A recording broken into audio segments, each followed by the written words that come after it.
Let's talk about WWE Bad Blood 2024. Yes, the return of the Bad Blood pay-per-view, that, that stalwart pay-per-view name that resonates with all wrestling fans everywhere. Such fond memories. Hey, if you, in the comments, right now in the comments, I want you to tell me about your fondest Bad Blood memories. Yeah. It's fine. But is it really the Bad Blood we remember? If there is only one D to bad, I don't think it's the same. I think we're trying out something else here. Nonetheless, this pay-per-view happened on October 5th, 2024, Atlanta, Georgia, State Farm Arena. According to our pals over at WrestleTix, 14,496 tickets were distributed. This could still, I'm recording this on the Sunday the next day, so there still could be some finalizing, some updates to come. But as I'm recording this on Sunday morning, that's where we're at. The setup was for 14,507. I'm looking at the map. There weren't many tickets left. I know the State Farm Arena is like 16,000, 17, like 16,500, 17,000, something in that ballpark. I can't quite remember. So if you consider that they closed off some sections, to do the video wall and this and the ramp and all of that, maybe this is close to a sellout. I don't know. I don't know. They must have done some good business here. Well, actually, we know they did some good business. I mean, look, 14,000, that's a fantastic house. Like, there's no, you can't spin this. You can't just, this is a fantastic house that they got. But we also know they did good business because Triple H later on in the evening came out and essentially said, "Hey, thank you with the biggest grossing arena show. Thank you once again for paying exorbitant prices to come see our show." And he said this was the 60th sellout this year for WWE. I don't know if it's a sellout because the capacity of the building is bigger than what they attended. But like I said, when you factor in the stage with the setup, the video wall, then does it become a sellout because you're removing seats to set all this stuff up? I don't know, but he said it's the 60th sellout that WWE has had this year. I mean, they've been having tremendous business. I don't know how accurate 60 is, but okay. And then of course, like I mentioned, once again touting that it was the new record gate for an arena show. And I'm like, I'd be, again, this is the kind of stuff that if I were in the attendance, I'd be like, why are you telling me this? Tell that to your investors, not your fans. Unless the fans are just there and are gobbling everything up and they're like, yeah, we paid tons for these tickets. Hooray. We're the best. Thank you, Paul. Clap, clap, clap, clap, clap. Well, yeah, so that was a show. It was definitely a wrestling program. I mean, look, we've once again hit the we've once again returned to the mid Paul Levesque pay-per-view, right? A couple of last shows or PLE, excuse me. Last couple of shows that I watched, I thought there were some bright spots. There was stuff that I felt was good enough to sink your teeth into. This was a one-match show, and it's another one of these shows where if you are not a WWE fan, this does not speak to you. So myself, for instance, this is what I generally like to. This is how I would like to consider WWE shows like this. I would like to be able to run in completely blind or close to. It's hard to be blind when it comes to WWE angles and stories and whatnot because, well, first of all, because I keep up with it. But even if I didn't want to keep up with it, it's the dominant It's the dominant promotion. It's everywhere. Everyone talks about it. It's super hot right now, so it's really hard to avoid, understanding what's going on. But I would like to be able to come in, maybe not completely blind, but like now, just like right now. How about that? I'd like to run into these shows with the level of understanding that I have right now from someone who doesn't watch the weekly shows and who comes in for the big PLEs and sit down and be like, well, a lot of the angles I'm not quite invested in, but this was a great wrestling match. That's what I would like. That's what I would like these shows to be, because me not being invested in angles is on me because I don't watch the weekly shows. So if you are trying to get me hype about a match because the Judgment Day split up, I'll just shrug my shoulders. I mean, it doesn't matter to me. And I say it's on me, but if the angles were better, if the angles weren't so annoying and, WWE-ish, maybe I would be into the weekly product, and then we wouldn't have this issue here. But the point I'm trying to make is that I feel like I as a non-WWE fan should be able to come into the shows and watch it and still get some enjoyment out of it. Yeah, pretty much every other promotion in the world, I could jump in without understanding, what the big angles, what the big stories are, and still get a good match out of it, right? I can drop into a Stardom show or a pay-per-view show and not necessarily be super invested into the shows themselves, into the angles and the development, but I can walk out of there going, well, this was good, this was great, I had a good time at this show. And Bad Blood is exactly perfectly designed for the WWE fan base, and not for people like me. And on the flip side, and I want to make sure I'm clear here, that's a good thing.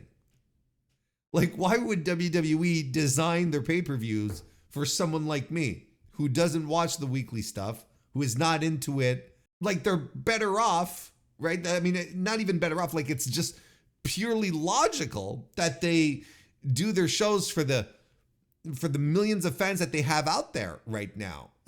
There's no questioning. I don't think anyone has is doubting that WWE is super hot right now. So why would they be designing their shows? Why would they be putting PLEs together in any other way than to please their audience and make sure they continue to be satisfied, instead of me, who's a bit of a grump, a little set in his ways, who's got this really bad habit of wanting pro wrestling on his shows. It's like kind of wild, kind of wacky like that. Why would they do anything to try to make me happy? They don't have to make me happy. I wish I'd be happy. I wish I could come here and slap this table and tell you this was the greatest pay-per-view. This was one of WWE's top shows of the year or whatever, but it isn't. And I don't even think WWE fans thought this show was all that great either. I think there's outside of one match, which we'll get to very shortly, outside of the one match, there's nothing really here to attract any attention, to get people excited, to, there's just, and you can see it with the fan base where they're like, and you can see it on Cage Match too. Like I don't think the WWE fans thought this was anything really special. I really don't. I didn't think it was. I thought it was an extremely mid pay-per-view. Very, very bog average, like, bordering mediocre, but there's one match on the card that made the show. They decided to start with it, and the rest, everything just started circling the drain from that point on. It's just as simple as that. That's my analysis, everyone. We'll see you next time. I mean, honestly, you could end here, or you could just hang around for a few more, for my thought processes throughout this all. The show started at a very early time, as opposed to usual, 6 p.m. Eastern, as opposed to the 8, and ran till about 9:30ish, something like that. And the reason why is because WWE didn't want to impede on the UFC show that was happening last night, which I really thought was interesting. Like, WWE moving its schedule around to accommodate someone else. How many times has that happened? How many times? You know what I mean? Like, look, I know I'm being a little facetious here. I will, bear with me, because Westminster Dog Show, U.S. Open, these things have happened in the past. But how many times? Like, let's say, but these are things that happened because the network wanted. Yeah, the network was imposing this on them, right? How many times has it happened that WWE has abdicated a typical spot that they'd have for another combat sports organization? I'm pretty sure never. Nothing comes to mind off the top of my head. Maybe someone will come up with something, but just off the top of my head, I'm like, I don't know. But I'm gonna tell you, I didn't hate the 6 p.m. start time. I didn't hate the fact that around 9:30 p.m. everything's all nice and tidied up, and I was watching it with Kristen, and then we're like, hey, we can just watch a movie instead of starting to wrap things up and whatever. So we pulled out. We watched because it's spooky season, of course, but we're also horror movie fans in general. Like, we want to suspense, thriller, horror movies. That's kind of our bag. And we watched VHS Beyond. The VHS film series, the anthology horror series, where we enjoyed the series. It has not been a perfect series. I really like the first one. There's the very first one, and there's a lot of ups and downs throughout the VHS series, but I will say with somewhat a somewhat reasonable account that VHS Beyond is my favorite installment of the VHS series. It starts off with a blast. There's a nice little goofy kind of comedy style horror thing in the middle. And then you've got a story by Mike Flanagan, directed by Katie Segal, who is also in that short, in that one there, that's just, is like nothing else you've seen in the VHS series. So if you've enjoyed the VHS series so far, or you're like, oh, it's been ups and downs, this is like, I really feel like this is a high point. I think it was tremendous. I really do believe that this is one of the best ones. And if you've never seen one, that's fine. It's unconnected. They're all unconnected now. For a while, they tried to connect the series with like one overarching theme, where everyone would find people would start finding these like forbidden cassette tapes and would watch them, and then bad things would happen to the people. And they did that like for three or four installments, I think, and then they just dropped it. And I think the series has been fine without it. You don't even miss it here. I honestly thought, like, it really starts off tremendous, like with a bang, and finishes wonderfully. And there's a good balance between the two.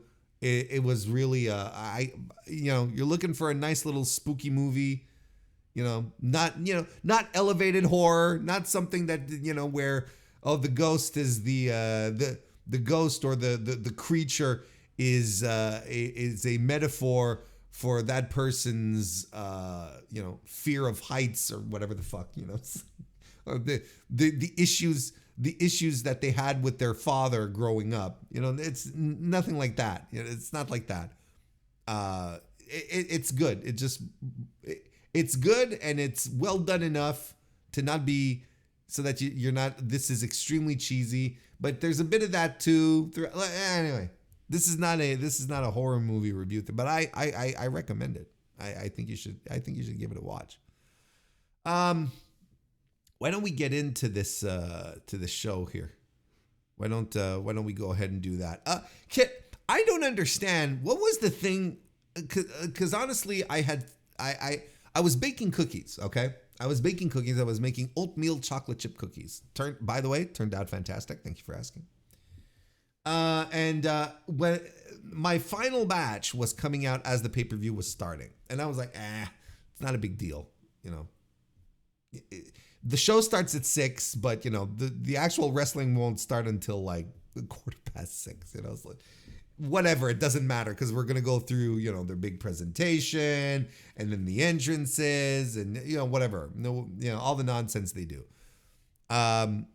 So I knew I had a little time, so I was pulling out my final batch of cookies. I was getting them cooled down and whatnot, and then and then I go back into the living room and I take a look, I take a look at what's going on, because I hear what's going on, and I come in and I'm like, why are Triple H and Cody Rhodes exchanging craft envelopes and talking about missions and like and then staking out with Metro Boomin. And I'm sure some of you out there know who he is. Apparently he's in the game. He's in the hip hop game. He's a producer. He's a performer, whatever. Why is he staking out? And I guess an Atlanta figure on top of that. I just didn't understand what was happening. I didn't know what, straight off the bat, I'm like, okay, maybe this is, I'm putting this on me. Don't get me wrong. I'm not trying to say this stunk. This was probably something for the fans, but they didn't think about the casuals here. I'm sorry. Like, WWE needs to think about the casuals a little more. Because I'm sitting there wondering what the hell this is going on, and I am absolutely a WWE casual. They're losing me. You know what happens, right? You know what happens when you start losing the casuals. When you start losing the casuals, it's all downhill, folks. WWE in the mud. They're not, they're doing things that I don't understand. They're going to lose me. Oh, and probably one of the things that broke my heart the most was seeing Bill Goldberg palling around with Killer Mike. That didn't sit well with me. That made me extremely sad. I like Killer Mike. Like, I love Run the Jewels. Killer Mike's a, awesome dude. And then seeing him there with Bill Goldberg and Bill Goldberg palling around with him, like, like they rage against the machine together. Bleh, bleh. Hope it was worth the seats, Killer Mike. You broke my heart. So the match started off, the show started off with the Hell in a Cell match where CM Punk defeated Drew McIntyre, and I no two ways about it. I liked this match. There was no reason here for me to look. It would be extremely disingenuous if I were to sit here and tell you, well, hang on, this and that. No, this was good. Look, I was skeptical coming in. As you know, if you listened to my preview, if you were hanging around on my streams, you know that I came into this match super skeptical, wondering what the hell was going to happen. That CM Punk was once again promising us some high levels of violence for this, and that he wanted to bring back the Hell in a Cell to its former glory, to the heights it was once known for, which I applauded. He was using language that was very close to what I would say, when it comes to how Hell in a Cell has stopped feeling important. That's kind of like just a thing now. Whereas in the past, it was this match that would end careers and people would. So now, did it reach those heights? Did it reach the heights of, let's go with it, HBK versus Undertaker? No. Did it reach the levels of incredibly insane violence of Taker versus Mankind? A fucking course not. That's a capsule in time, and you don't want to reproduce those things. That's just cuckoo. But did this feel like a Hell in a Cell match? Yes, it did. There were no pauses to and cameras moving away from a guy bleeding so that the medical team could run in and patch him up with super glue. There was none of that. There was blood. There was brutality. Like, I thought this started off pretty physical and doing things that I was like, I've never seen this before. I've never seen people rip the legs off of tables, to use them against the other guy. I was like, all right, okay. Like, just little things. Sometimes it doesn't take much. And, Punk used them, and they were quickly tossed aside after, but still, I'm like, I've never seen that before. That was fun. And then they blade, and then they go for it. They bleed after being thrown into stuff. CM Punk runs the razor first, and then Drew does as well. And who knew Drew McIntyre was such a gusher? That was just tremendous. Like, the amount of blood that was just pouring from his head. I was taken aback. I was, kind of afraid that did he cut too deep? Because he's not used to doing this. Brother's not used to doing this. Did he cut too deep? Did he pull an Eddie Guerrero? Are we in trouble here? It was nonetheless under control, but that was very surprising. Like, how much blood did end up being poured out of Drew McIntyre's head. So that was something.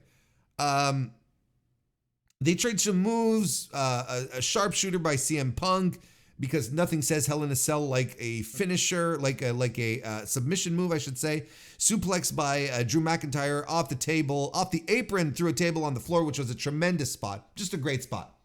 A great spot. There's no two ways about it. He does a white noise on the steps, which was also tremendous. An Anaconda Device by CM Punk. Again, nothing says Hell in a Cell brutality like submissions. They're using wrenches throughout the match, because they emptied out that's right. That's how Drew got busted open, right? The toolbox shot to Drew's head was phenomenal. I'm like, wow, that's gratuitous. And it's funny how the safety police didn't turn out. Where's the safety police on this? It's an unprotected shot from a toolbox, which, has the potential to be a lot more detrimental to one's head as opposed to a gimmicked chair. But of course we're not clutching any. We ain't clutching any pearls on this one, folks. Oh no. And of course, and things are going great. And of course they can't help themselves, right? They just cannot fucking help themselves. CM Punk pulls out the little black bag, and you're like, here come the tacks, right? But no, it's the beads. It's crafting beads that resemble the beads used to make CM Punk's bracelet. And I thought the bracelet thing, folks, will have been the worst part of this entire feud. This was the best part of this entire feud, this match, but they just fucking couldn't help themselves. They had to do the tie-in somehow. They could not help themselves. Not that much of a big deal, because I feel like it didn't take away. It didn't, outside of an audible groan from your boy here, and me just slapping my forehead going, why do they do this to themselves?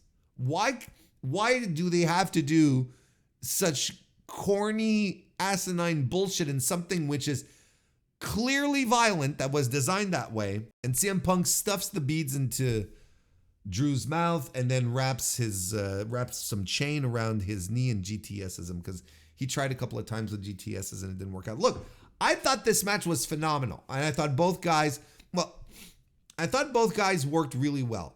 And Drew was tremendous. CM Punk was very good. But I think at this point you have to put it together, right? You have to come to this conclusion in your mind that CM Punk is going, he's doing submission moves in this match because he knows that his body can't follow. He just knows that he can't go as hard. He has to be careful, and that's why he's doing these things, right? I was wondering, what's he going to do and not get injured? Because it won't take much for CM Punk to be put on the shelf again.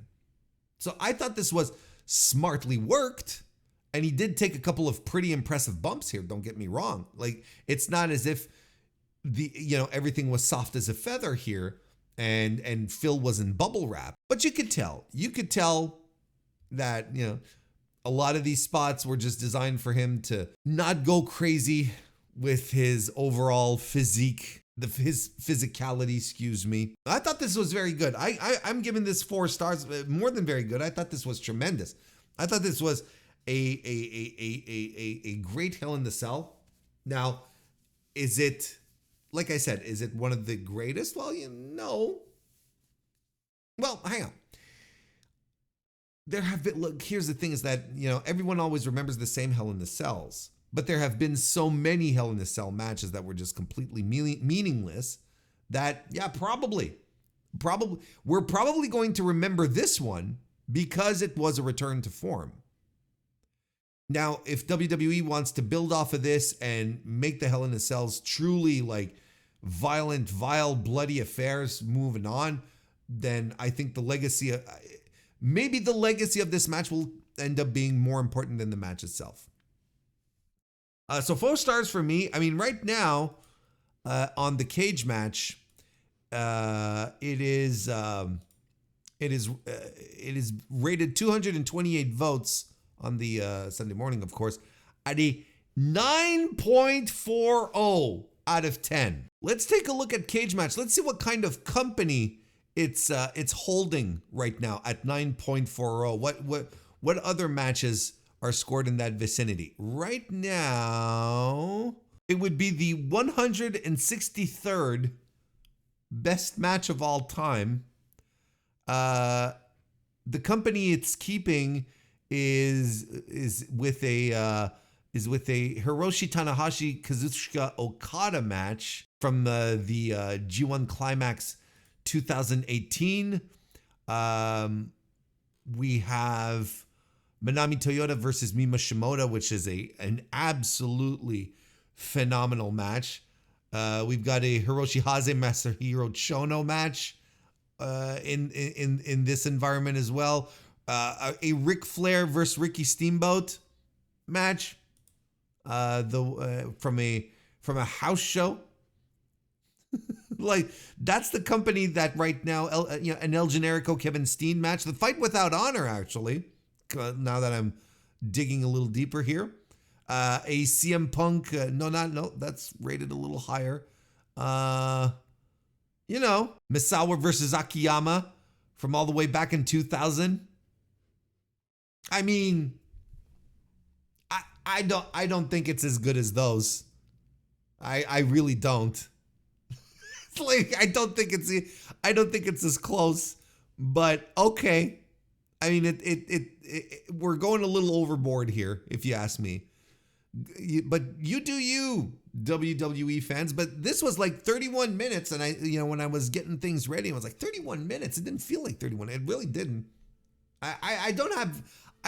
There's nothing really, bad to say about the match. It's just like, hey, look, if the WWE fans are into it, go for it, rate it, give it all the 10s you want. this, but isn't this interesting? Like, but this is interesting, and it's another example of this, right? Of when, how most of the time WWE fans, right, are like, oh, it's, wrestling, the wrestling doesn't matter, it's about the storylines, and and they always push back when other companies do these great matches and have these great wrestlers, and their pushback is, yeah, but where's the story? What's the storyline? And then and ultimately that's all that matters. And they don't really seem, they always push the wrestling as secondary, right? But the minute that something looks and smells and tastes like a good pro wrestling match, they just lose their minds. Then they go, woo, yeah. Then suddenly it becomes like this thing, right? And all of the matches that that AEW has involved blood in them recently, and cutting people up and being violent. They're like, oh, this is all unnecessary. We don't need to do this, so on and so. And look at what we got here. And I hope all the pearl clutchers who gasp audibly whenever AEW does this kind of stuff, whether it be in Blood and Guts, whether it's be Hangman Swerve or whatever. I hope they're doing the same types of reactions here now that their favorite promotion, now that their promotion of choice is doing the Blood and Guts. I hope that they have the same type of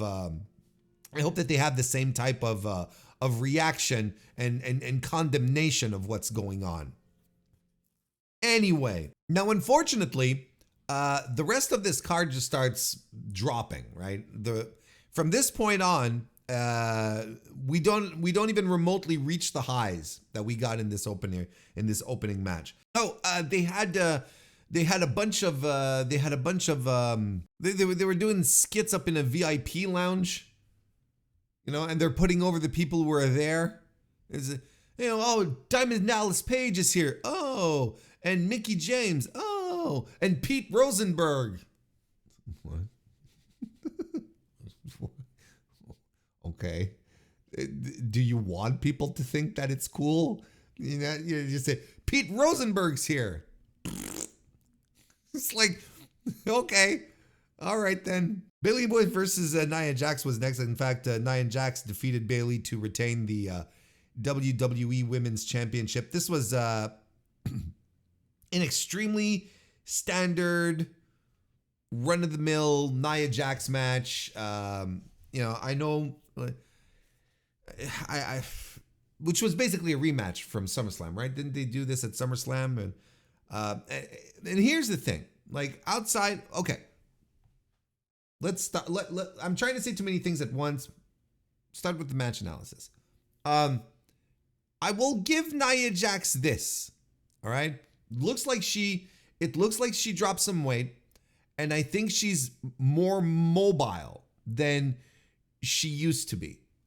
Now, I'm not going to sit here and tell you that she is suddenly incredible. People keep telling me she's doing the best work of her career. Well, again, when the bar is in the mud, you can only go up from there, right? So I'm not impressed with her work. I think she's still an extremely mediocre pro wrestler, but I will give her this. She was a lot more mobile, and I don't watch her I don't watch the week to week. So other than that, she's not as static and stationary as she once was. And, my heart rends in twain every time I hear fans talk about how, well, it's Nia Jax, but, Bayley's there, and Bayley's a great pro wrestler, and Bayley will be able to be the ring general and guide through a great match. And, and I'm like, I love Bayley too. And I've always had a soft spot for Bayley. I will always, and you can go back and check the tape. I will always believe that Vince utterly fumbled the hugger Bayley, who was, I still to this day believe that he had a female John Cena on his hands, and he just didn't know what to do with it because he's completely disconnected and didn't understand. And Bayley, was one of the better workers in the four horsewomen, you know, Mercedes, Bailey, and then you could say Becky or Charlotte, depending on the week, right? Not anymore. And you know, I don't want to rag on anyone, but you know, there does come a point where you just have to look at the facts here. Both of her knees are completely blown. She's not the Bailey that she once was.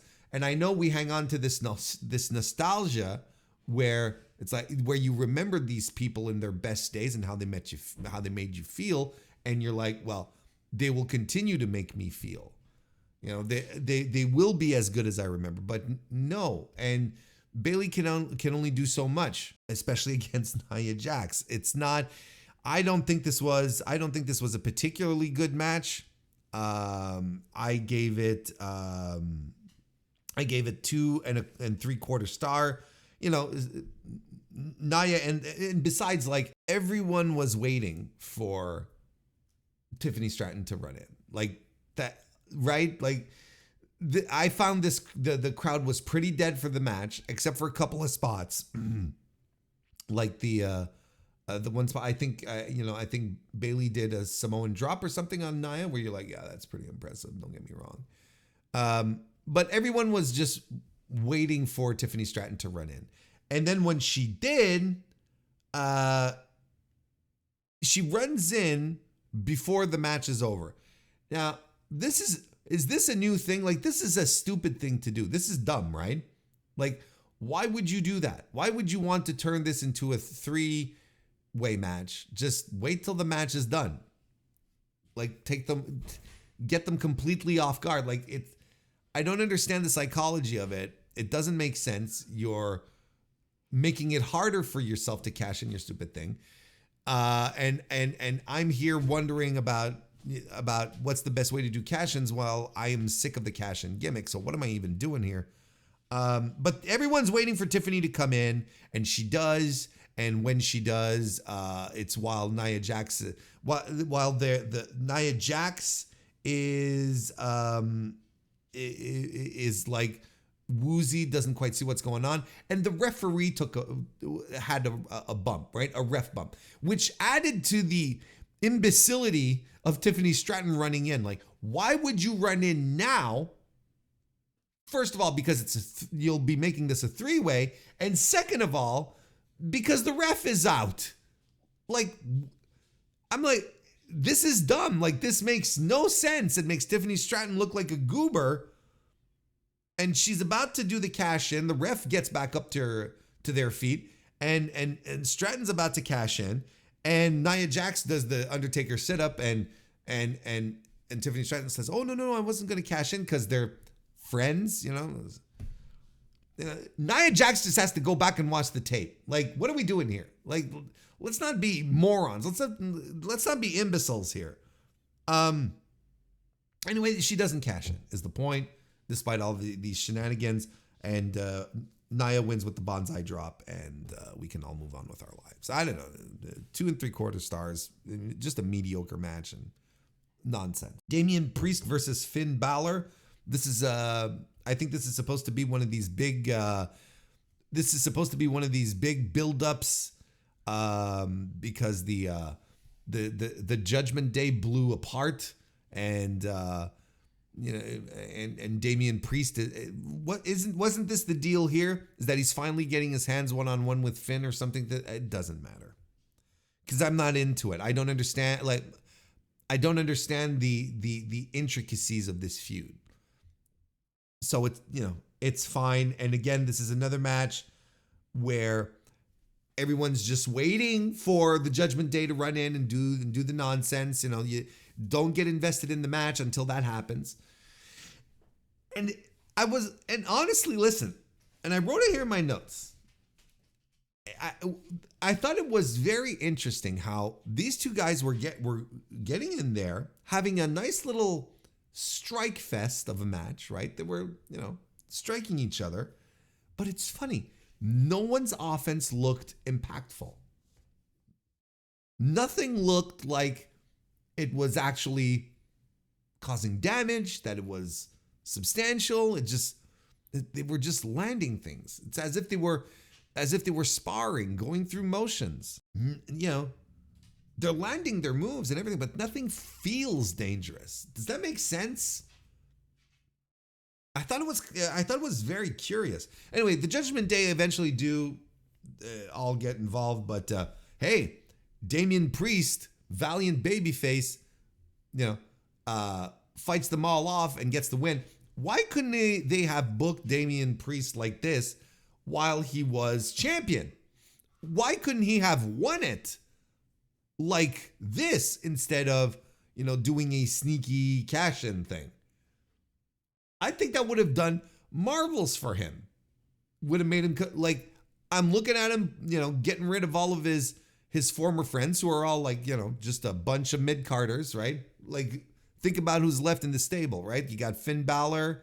Yeah, Finn, or at least who came out, right? Finn Balor, JD McDonough, Carlito Caribbean Cool. Right? Those are the guys who ran out because Liv and Dom were doing something else. Dom is, you know, king of the mid-carders. You know, it's a completely uninteresting group now. Like, it's just a bunch of J-Brones. They're going to turn into the job squad. Pin me, pay me. That'll be it. Yeah, I mean, there you go. I don't know why Damian Priest wasn't booked any stronger during his reign, you know, leading up to his reign. Why they had to bog it down with all of this, because I'm looking at him go here and I'm like, well, this would have been a great champion. This is how you book your top guy right here, but he's not even close to being a top guy. So ultimately, none of it matters. Yeah.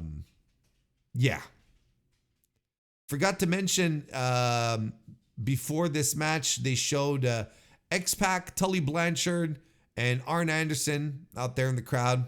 Big part for Arn. Complete disrespect for Tully. But the Brainbusters with it. That was nice. You know, they're in Atlanta. That's Horseman territory. And I promise you, most of these WWE fans out there have no idea what the Four Horsemen are. They or who they are, or the history. They don't know. They don't know.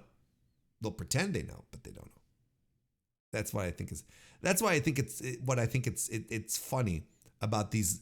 Oh, we're bringing in all these legends. You know, we're locking them down in contracts and whatnot. But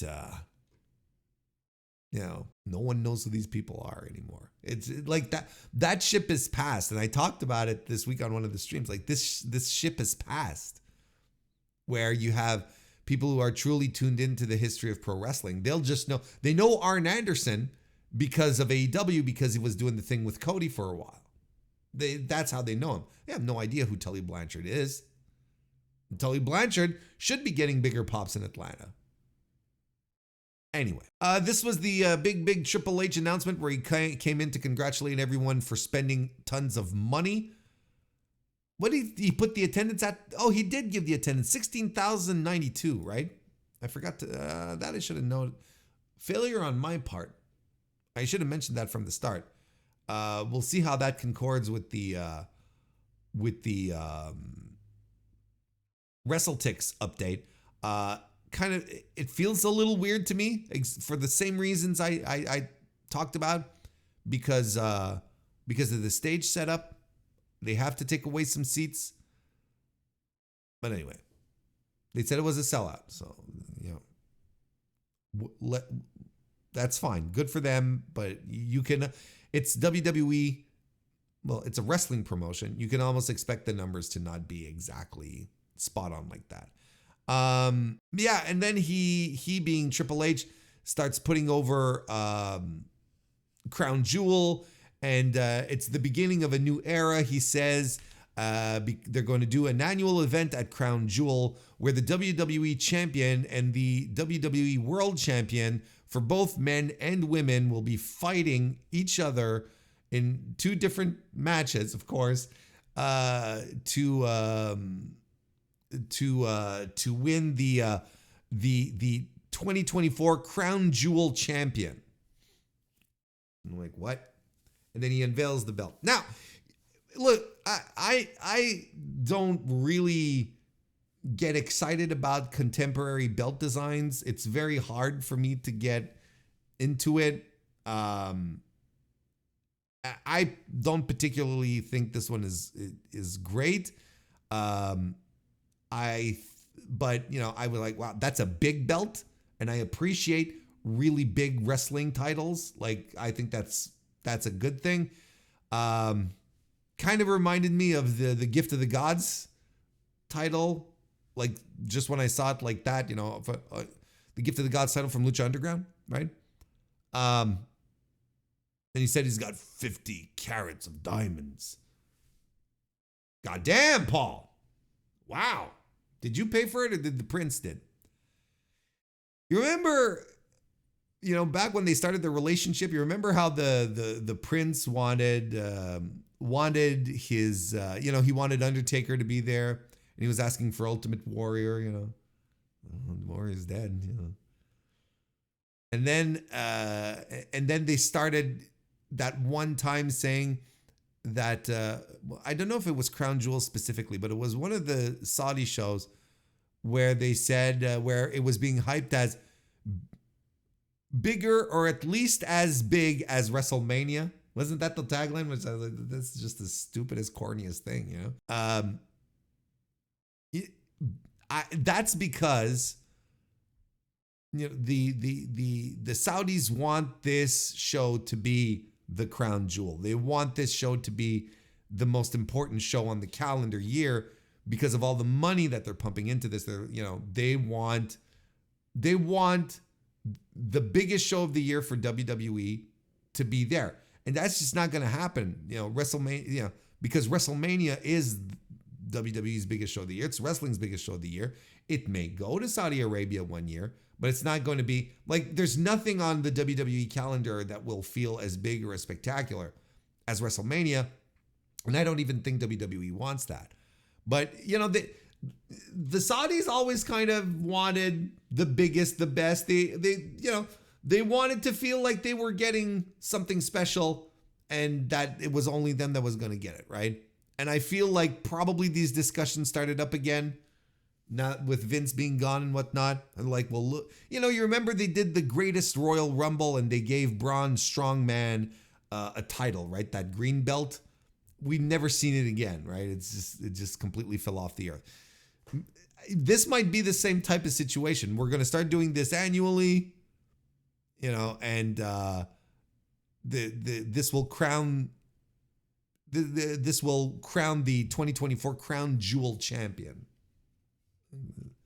It's kind of all right, you know, whatever. You know, that it's a belt that will never be on WWE TV, and they'll pull it out for the Saudi shows, and that'll be that. Like, whatever. What else is going to happen during the year? Well, does this title get defended? Does it get defended only in Saudi Arabia? Like, what's the deal?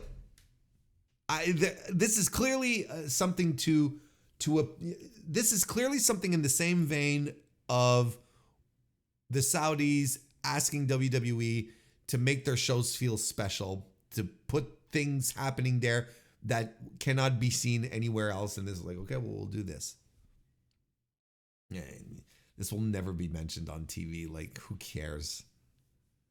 And the titles won't be on the line by both champions, right? So it'll likely be Cody versus Gunther, right? And will very, very likely be Cody versus Gunther, which is a match that a lot of fans would like to see. I myself would like to see it. I'm not going to watch it because I don't watch the Saudi shows. You know, and whoever, you know, who are the women's champions right now live in who? Who's the champion on the SmackDown side? Oh, Nia. That's going to suck. Like, that's going to stink. Anyway, it's whatever. And I don't have any thoughts on the belt. It didn't catch me. So I'm like, it didn't excite my, my senses. So it's probably a bad design. I like the, I like the rectangular aspect of it. I think that that really makes it stand out from the rest of the WWE titles. I think it's somewhat better on that front, but again, still I'm like, Gunther shows up to, just be Gunther, right? And starts calling out Goldberg, who's in the audience. And Goldberg is there with Gage and Goldberg's wife. And then Gunther starts talking trash to him, says, I hope tells Gage, I hope your dad is a better dad than a professional wrestler, which I thought was funny. It's what everyone thinks. And then Goldberg hops the ramp and then tries to,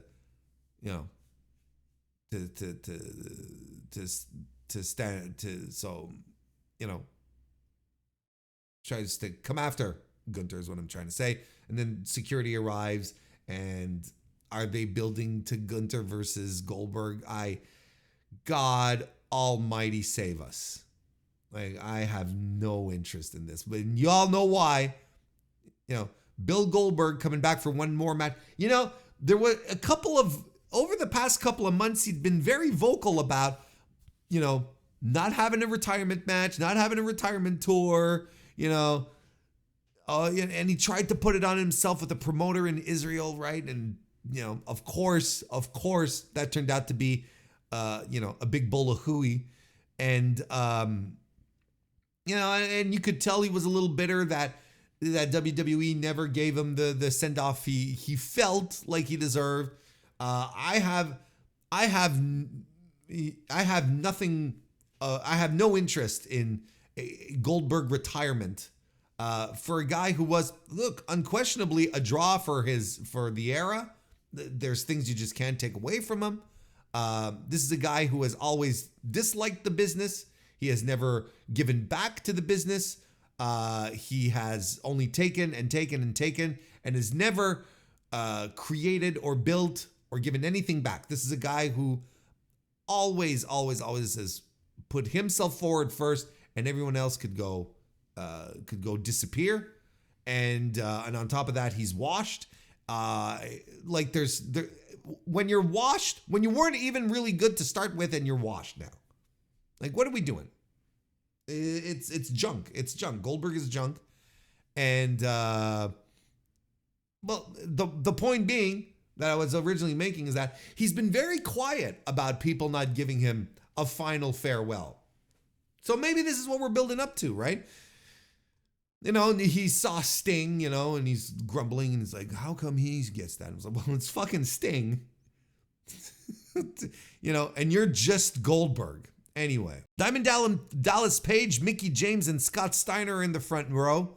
I would say, in the same vein as I was talking about earlier, I think most current WWE fans know who Scott Steiner is because of the Steiner Math promo, but they probably don't even know about the Steiner brothers. They probably don't know that, they probably don't know about the tag team.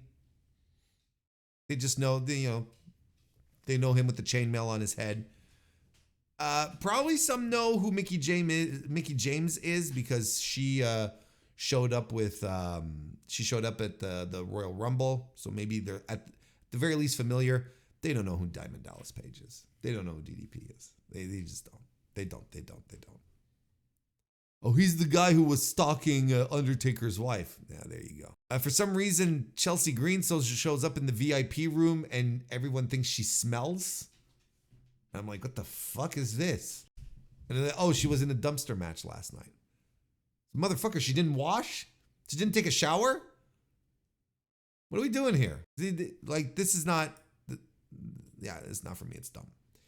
Liv Morgan retained her WWE Women's World title. No, so she retained it, yes, despite the fact that Rhea Ripley defeated her via disqualification with the shark match gimmick. This stunk. This was just bad. It's a 2-star match for me. I thought this. There was a time where in this match where I thought they were actually working and there was stuff going on. There were hitting moves, and I was like, okay, we got something going here. But then, of course, everything stands in the way in WWE of letting people having good matches. Again, I am zero invested in this feud, and in this storyline, and I would be even less invested. Let me say that again. And I wonder, would I be more invested in this match if I did follow the feud on the regular?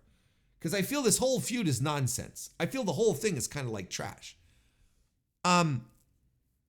They put Dominic in the cage. They don't suspend him over the ring. He's over the ramp, and at some point he opens the cage. The cage door just opens.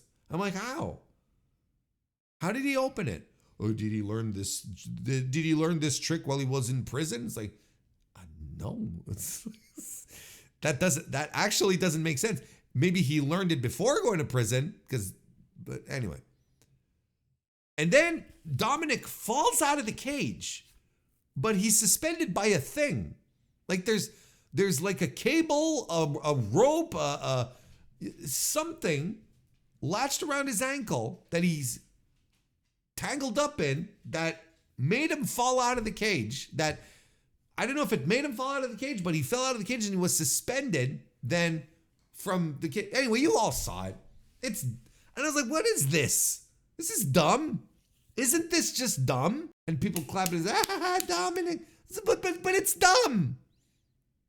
I don't understand what's going on. This is the thing where WWE had an opportunity to do this. They're like, hey, we could have him suspended from the cage thanks to this, stunt gimmickry. And Triple H is like, let's do it. Well, how do we explain it? Doesn't matter. Like, it's such a Vince thing where Vince is like, this is great shit, pal. I'm telling you, look, people keep telling me, how this new era of Triple H is so different and innovative. I still don't see it. It's just like, it's same old. And it's like I told you from the get-go, Triple H did not learn to book anywhere else than in WWE, and watching Vince do it, I don't know why everyone thought there would be this great change. They all thought because of how, NXT Black and Gold was being booked. But main roster, same old stuff. And then Raquel Rodriguez runs back from injury. And she attacks Rhea, but right in front of the ref, and the ref calls for the DQ. Now, apparently, it's been reported that from Fightful actually, saying that the original plan was for Liv to win the match because of Raquel, but not via DQ. And, essentially the finish was botched because everything happened in front of the ref, and the ref was like, ding, ding, ding. This is what the Fightful Select report said. It was implied that the original finish to Rhea versus Liv was Liv winning with Raquel's help. However, the referee couldn't justify not doing a DQ finish as he saw everything unfold. Good for the ref. Good on the ref for doing that. I mean, they tell the refs, call it like a shoot. So, the ref did what he had to do, and it was maybe Raquel missed her spot where she was supposed to wait for something to have the ref distracted or whatever, and she just flubbed it. But she does it in front of the ref, so the ref goes, okay, well, we're done. Anyway, what a stinker of a finish. Yuck. And Raquel Rodriguez is going to be, this is what we're moving on. Raquel Rodriguez, who was a stiff, another member of the WWE roster that I don't understand what they bring to the table. Maybe now if she's a heel though, she won't be smiling Raquel anymore and showing off her back dimples anymore. So that's only an upgrade. That is an upgrade. And the main event had Cody Rhodes. Am I forgetting something? Hang on. Oh no, wait. There's the anonymous tease of the Motor City Machine Guns coming to WWE. Everyone's kind of figured that one out. Let's move on to the main event. Cody Rhodes and Roman Reigns defeated the bloodline duo of Solo Sikoa and Jacob Fatu. My God, there's a lot of posturing at the start of this match. So much of it where I'm like, oh my God, can we just fucking wrestle?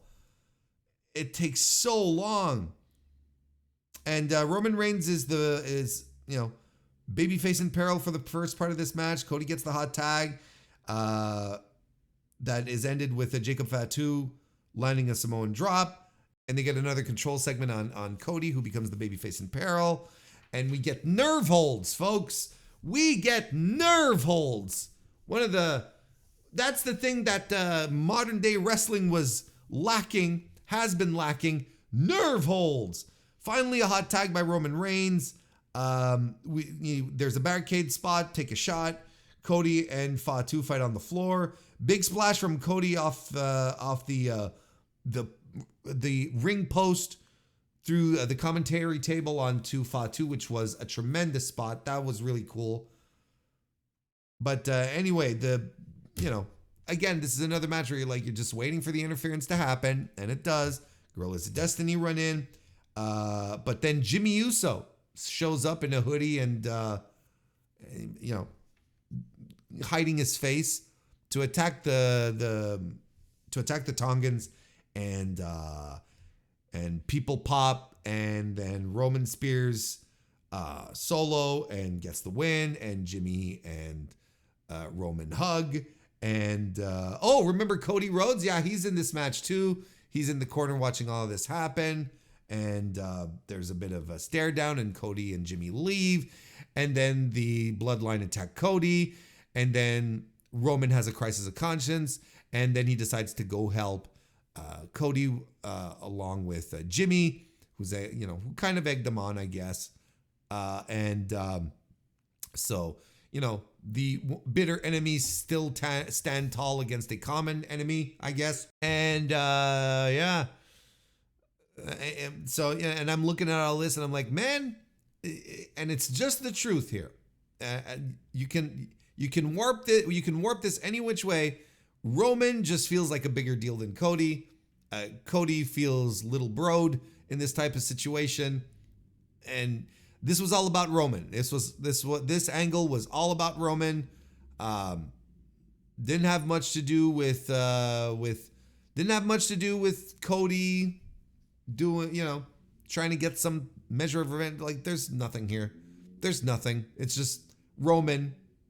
It was all about Roman, and then you thought the little broing of Cody was harsh. Then The Rock comes out. And he doesn't jump in the ring, but boy, oh boy, does Cody feel overshadowed by these two guys. And that's just the fact. And look, I've talked about it before. I think Cody's reign as undisputed universal universal competition champion hasn't been as hot as a lot of people would like you to think it is. I don't think people are all that into it. I think Cody's like his dad. The money's in the chase. It's not wearing the championship. It's hunting the belt down. I think that's just reality at this point. So good for Cody. Good for Roman for winning the match, but ultimately, good for them, right? But ultimately, you see all of these parts coming together, and it's like, man, Cody's little bro here. And I think he's a great spokesperson. I think he does his job well as a representative of the company. He's a great company guy. But you got Roman Reigns there. You got The Rock there. Ugh. It's a rough one. I mean, The Rock overshadows everyone, don't get me wrong. Huge pop for Rock too, who just came out, did some hand gestures, and left. That's all. And the match was extremely passable, 3 stars. Anyway, that was Bad Blood. If you got a half hour to spare, I think CM Punk versus Drew McIntyre is worth your while, especially if you are part of that this contingent of wrestling fans who believe that Hell in a Cell has been devalued and isn't worth anything. CM Punk said he wanted to bring it back, wanted to make it feel special again. Well, it did. It did. And if this is a kickoff point for, first of all, ending the Hell in a Cell pay-per-view, I think that was a tremendous idea, and that will help. And if we keep getting matches, sporadic, rare matches like this for Hell in a Cell, like the type Drew and CM Punk did, I don't have a problem with it. I think it's only gonna help the mystique. It's gonna bring the mystique back. I'm okay with it. So, but outside of that, like, this is a completely forgettable show. You can 100% skip that. And get hyped for Crown Jewel, I guess. There's a new belt. I don't know. There you go. Bad Blood 2024. That's my review.